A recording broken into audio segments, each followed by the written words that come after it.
और इसके बाद खबरें विस्तार से। 5 शहर 5 खबरों की शुरुआत करेंगे। पहली खबर दिल्ली से है, जहां संसद की सुरक्षा में चूक मामले पर विपक्ष जमकर हंगामा कर रहा है, तो वहीं निलंबन भी जारी है। वहीं दूसरी खबर दिल्ली से सामने आ रही है। शराब घोटाला मामले में पूछताछ के लिए ईडी के द्वारा भेजे गए दूसरे समन पर मुख्यमंत्री अरविंद केजरीवाल पेश होंगे या नहीं होंगे। तीसरी खबर इंडिया गठबंधन की बैठक से जुड़ी है, जिसमें बैठक के बाद सियासत का पारा हाई हो चला है। तो वहीं चौथी खबर सहारनपुर से सामने आ रही है, जहां कांग्रेस की यूपी जोड़ो पदयात्रा का आज शाकुंभरी देवी में पूजा अर्चना के बाद गंगों से आगाज होना है।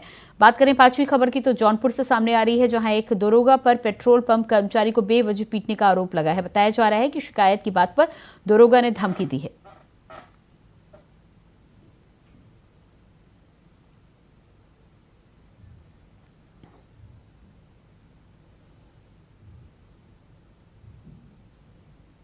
संसद की चूक मामले में विपक्ष जमकर हंगामा कर रहा है। सदन में कार्यवाही के दौरान विपक्षियों के हंगामे और व्यवधान डालने के आरोप में विपक्षी सांसदों को शेष शीतकालीन सत्र से निलंबित कर दिया गया है। बीते गुरुवार को सांसदों को निलंबन करने की कार्रवाई जारी है। अब तक 143 सांसदों को शेष शीतकालीन सत्र की कार्रवाई से निलंबित कर दिया गया है। बुधवार को एक बार फिर से सांसदों को निलंबित किया गया। लोकसभा कार्रवाई के दौरान तख्तियां दिखाने के आरोप में विपक्ष के सांसद सी थॉमस और एएम आरिफ को निलंबित किया गया है।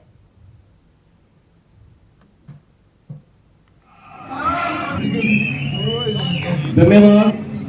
जो आज का मुद्दा है,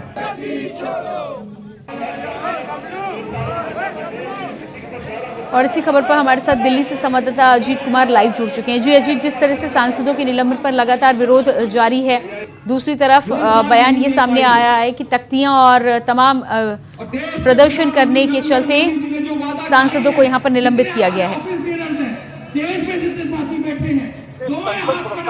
का जो मामला था उस पर जिस तरीके से विपक्ष लगातार हंगामा कर रहा था, तो उसके बाद से ही तरीके से लगातार जो सांसदों को सस्पेंड करने का जो सिलसिला शुरू हुआ, वो आज भी लगातार जारी रहा। आपको बता दें कि बीते मंगलवार यानी कल तक 141 जो सांसद हैं जो लोकसभा और राज्यसभा से अब तक निलंबित किए जा चुके हैं। तमाम आने वाले सत्र, जो ये सत्र चल रहा है, तो आने वाले दिनों तक के लिए फिलहाल सस्पेंड कर दिया गया।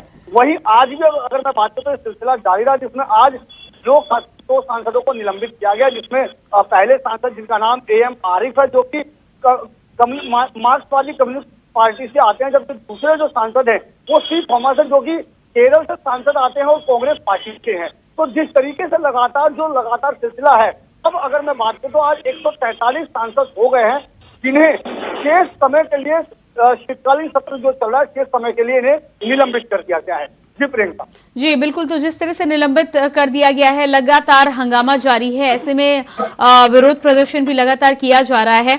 क्या लगता है आपको कि विरोध जिस तरह से जारी है, 22 दिसंबर को भी तमाम विरोध प्रदर्शन करने की बात विपक्ष कह रहा है?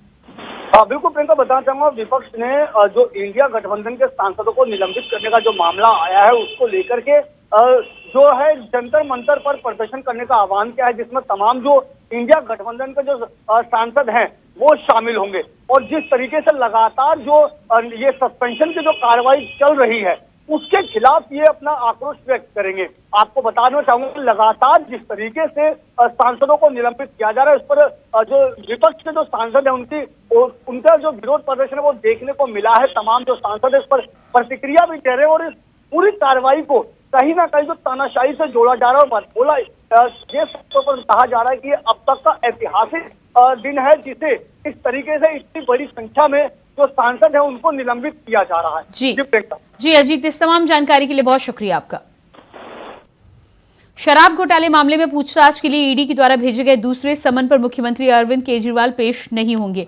पूर्व निर्धारित कार्यक्रम के तहत 10 दिनों के लिए विपश्यना के लिए दिल्ली से रवाना हो गए हैं। दिल्ली सरकार में कथित शराब घोटाले में पूछताछ के लिए ईडी ने सोमवार को मुख्यमंत्री अरविंद केजरीवाल को दोबारा समन भेज 21 दिसंबर को पूछताछ के लिए बुलाया था। इससे पहले ही शराब घोटाले में सीबीआई अरविंद केजरीवाल से पूछताछ कर चुकी है। ये पूछताछ इस साल अप्रैल महीने में हुई थी। इसके बाद ईडी ने पहली बार नोटिस जारी कर 2 नवंबर को पूछताछ के लिए बुलाया था। केजरीवाल को जारी किया गया था ईडी का समन।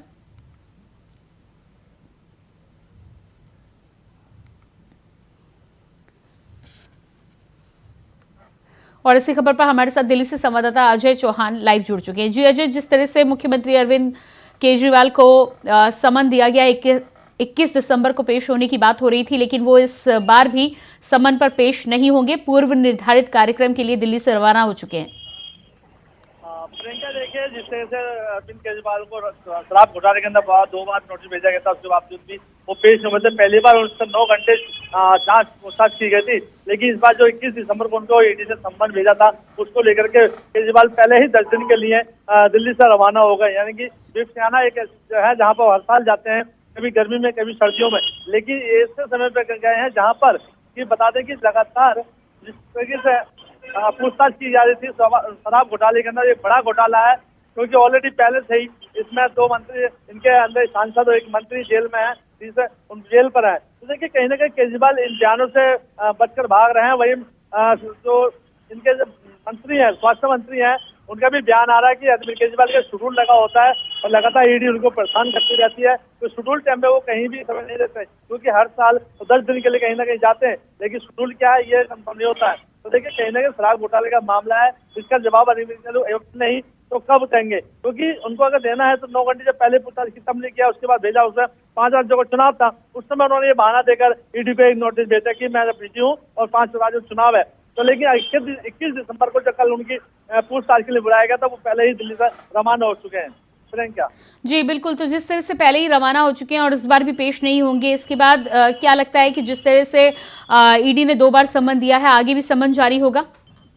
बिल्कुल, देखिए, अभी अरविंद केजरीवाल की तरफ से ऐसा कोई जवाब नहीं आया है, लेकिन उनके प्रवक्ताओं ने कह दिया कि बाहर है, हो सकता है ईडी इस बार नहीं तो अगली बार फिर दोबारा से नोटिस भेजेगी और ये भी पूछेगी आखिरकार वो 10 दिन के लिए कहाँ गए, क्यों गए और क्या कारण है कि आखिरकार ईडी से क्यों वो दूर भाग जाते हैं जब ईडी उनको बुलाती है। एक दिन पहले ही इस तरीके का मामला सामने आता है कि अरविंद केजरीवाल दिल्ली में नहीं है, कहीं ना कहीं वो जांच से दूर भाग रहे हैं और इसी के शक के दायरे में अरविंद केजरीवाल भी आ रहे हैं और उनके जो और मंत्री है वो भी इसी लाइन में लगे हुए हैं। जी बिल्कुल, जिस तरह से दिल्ली के मुख्यमंत्री अरविंद केजरीवाल और चाहे झारखंड के मुख्यमंत्री हेमंत सोरेन हो, उनको 6 बार समन दिया गया और वो पेश नहीं हुए, क्या लगता है आपको कि ईडी से बचने के लिए सबसे बेहतरीन तरीका ये है कि समन के दौरान पेश ना हुआ जाए?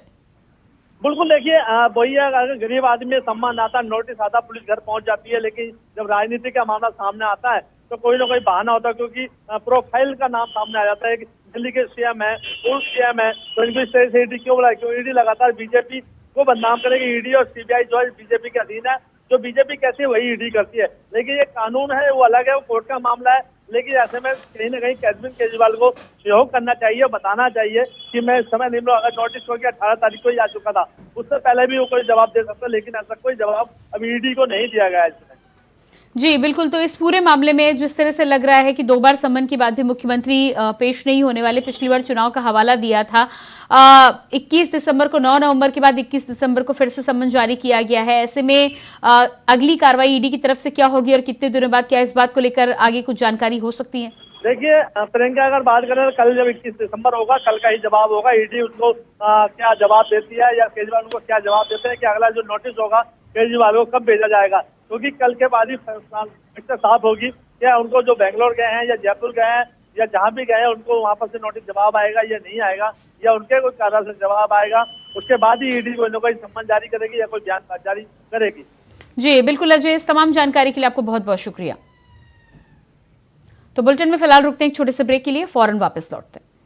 ब्रेक के बाद बात करेंगे अगली खबर की। मंगलवार को नई दिल्ली में इंडिया गठबंधन की बैठक में कांग्रेस अध्यक्ष मल्लिकार्जुन खड़गे और विपक्ष के नेता शामिल हुए। इस बैठक में उत्तर प्रदेश में सीट बंटवारे को लेकर बातचीत हुई। सूत्रों की माने तो प्रदेश में संगठन के पदाधिकारी ही सीट बंटवारे को लेकर फैसला लेंगे। ऐसे में कांग्रेस पार्टी जल्द ही सीट बंटवारे को लेकर अपना प्रतिनिधि तय करेगी। वहीं नेताओं का कहना है कि सपा और कांग्रेस में प्रदेश स्तर पर कोई गतिरोध पैदा होगा तो कांग्रेस शीर्ष नेतृत्व दखलंदाजी करेगा।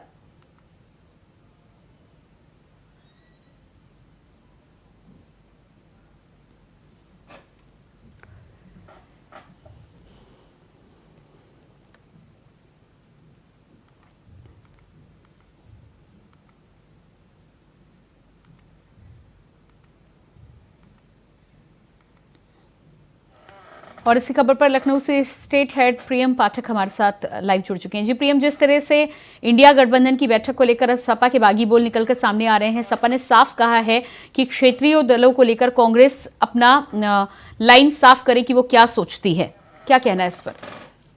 बिल्कुल, देखिए, इंडिया गठबंधन की बैठक के बाद चाहे तो कल चौथी बैठक के अंदर सभी जो है वो बुलाएंगे, लेकिन जो सबसे हुआ है वो है और इस पर कोई बात अभी भी आ रही है। और यही साफ तौर पर चाहे वो कांग्रेस सपा हो की तरफ से देखने को मिल बात रही है। लोकसभा की सीटें अहम जो नक्सर है गठबंधन के उत्तर प्रदेश में बात है कि चुनाव में सबसे भी देश की होने वाली है। दूसरी विपक्ष की पार्टी के तौर पर यहाँ पर समाजवादी पार्टी है, जरूर समाजवादी पार्टी कहेगी कि वो सीटें ही जो तो जो है वो 65 सीटों पर अपने प्रत्याशी जो है वो कह चुके हैं। समाजवादी पार्टी 35 सीटों पर अपने जो है वो तैयारी करती हुई जो 15 सीटें हैं पर पार्टी जो है जरूर सहयोगी दलों को विचार करेगी, जिसमें और खास बात यह है कि आरएलडी पहले से ही समाजवादी पार्टी के साथ गठबंधन में है,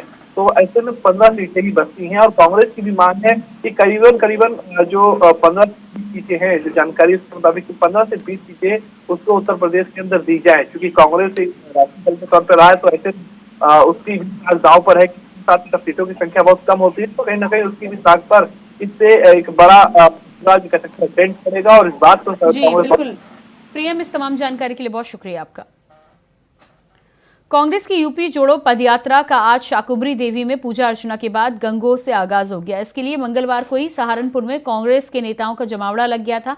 कांग्रेस के प्रदेश महासचिव विजेंद्र यादव व प्रदेश सचिव मुदस्सिर जमा मेरठ पहुंचे। बैठक कर पदाधिकारियों कार्यकर्ताओं की भूमिका तय की गई, तो वहीं दूसरी तरफ यूपी जोड़ो पदयात्रा के चेयरमैन व पूर्व मंत्री डॉक्टर सीपी राय, प्रदेश प्रवक्ता अभिमन्यु त्यागी समेत तमाम नेता सहारनपुर पहुंचकर तैयारियों में जुटे हुए थे। हालांकि यात्रा को प्रशासन से अनुमति नहीं मिली है, वहीं कांग्रेस यात्रा निकालने के लिए अड़ी हुई है।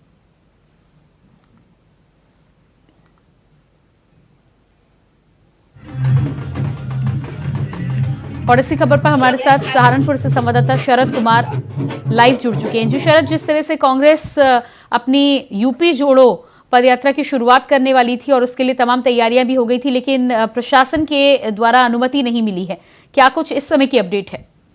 देखिए, मैं आपको बता दूं कि सहारनपुर में इसकी शुरुआत होनी थी यूपी कांग्रेस यात्रा की, लेकिन प्रशासन ने जो है वो यात्रा को अनुमति नहीं दी है।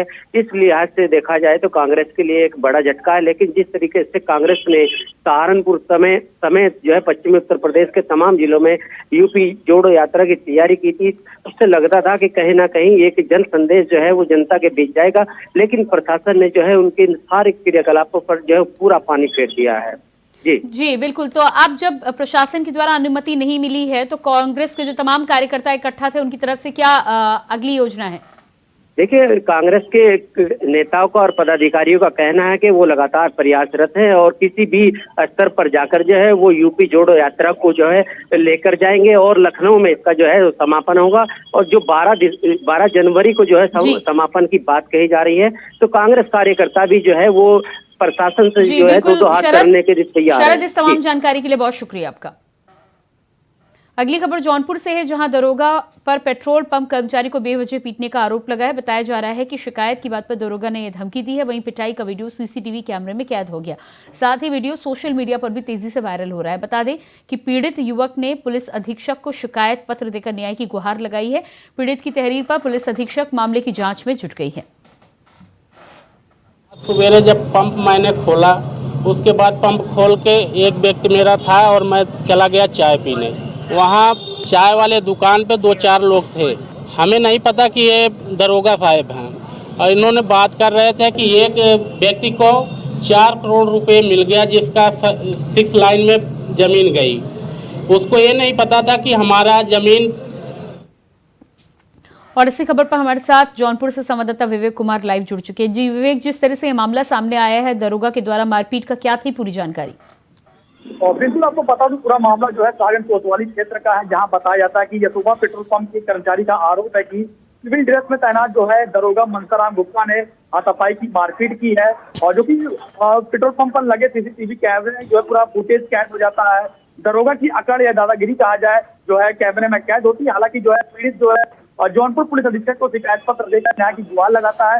वहीं पुलिस अधीक्षक ने जो है घटना की जो है संज्ञान लेते हुए जांच जो है क्षेत्राधिकारी सागर को सौंप देती है। लेकिन सवाल ये है कि किस तरह से जो है दरोगा की दादागिरी जो सामने आई। हालांकि सवाल एक ये भी है, आरोप खाकी पर लगा है, जो जांच खाकी ही करेगी, लेकिन सिविल ड्रेस में जो है दरोगा जो मारपीट कर रहा है साइड कोतवाली में तैनात है। जी बिल्कुल। तो अब इस पूरे मामले में जिस तरह से शिकायत पत्र दिया गया है, पुलिस की तरफ से क्या कोई कार्रवाई अभी तक हुई है? पुलिस ने जांच का बात किया, फिर देखने वाली बात होगी जांच कहाँ तक सही होती, क्या पीड़ित को इंसाफ मिलता है। लेकिन पीड़ित जो है दरोगा की दादागिरी दबंगई से जो है डरा सामना है। पीड़ित का कहना है कि एक बात को लेकर कोई विवाद हो गया था, चाय की दुकान पर दरोगा साहब जो है सिविल ड्रेस में थे और मारपीट जो चालू है। अब तस्वीरों में देख सकते हैं किस तरह दरोगा साहब जो है पीड़ित को लगातार थप्पड़ तमाचा मार रहे हैं। जी, पीड़ित को जिस तरह से पीड़ित ने शिकायत पत्र दिया है, पीड़ित को क्या आश्वासन अभी तक दिया गया है? हालांकि जो है जौनपुर पुलिस अधीक्षक ने जो है पीड़ित को आश्वासन दिया कि उसके साथ न्याय होगा। फिलहाल देखने वाली बात होगी पीड़ित का न्याय जो है और न्याय होने कितना समय लगता है। फिलहाल इंडिया वाइस की खबर को जो जिला अधिकारी ने भी और पुलिस अधीक्षक ने भी संज्ञान लिया है और न्याय करने की बात की जा रही थी। किस बात को लेकर मारपीट हुई थी, क्या इस बारे में कोई जानकारी मिली है? और बिल्कुल जो है पीड़ित का जो आरोप है कि चाय की दुकान पर एक जमीन को लेकर जो है बातचीत चल रही थी। दरोगा साहब कह रहे थे मुआवजा को लेकर बातचीत थी। ऐसे में दरोगा साहब किसी बात को लेकर जो है नागवार गुजरे पीड़ित पर जो है मारने पीटने लगे। तो पीड़ित ने आरोप लगाया। हालांकि पीड़ित जो है आजमगढ़ जनपद का रहने वाला है। यशोबा पेट्रोल पंप जो कि सागंज कोतवाली क्षेत्र में है, वहाँ जो कर्मचारी है। जी बिल्कुल विवेक, इस तमाम जानकारी के लिए आपका बहुत बहुत शुक्रिया। और इसी के साथ फिलहाल इस बुलेटिन में इतना ही। खबरों का सिलसिला जारी रहेगा। नमस्कार।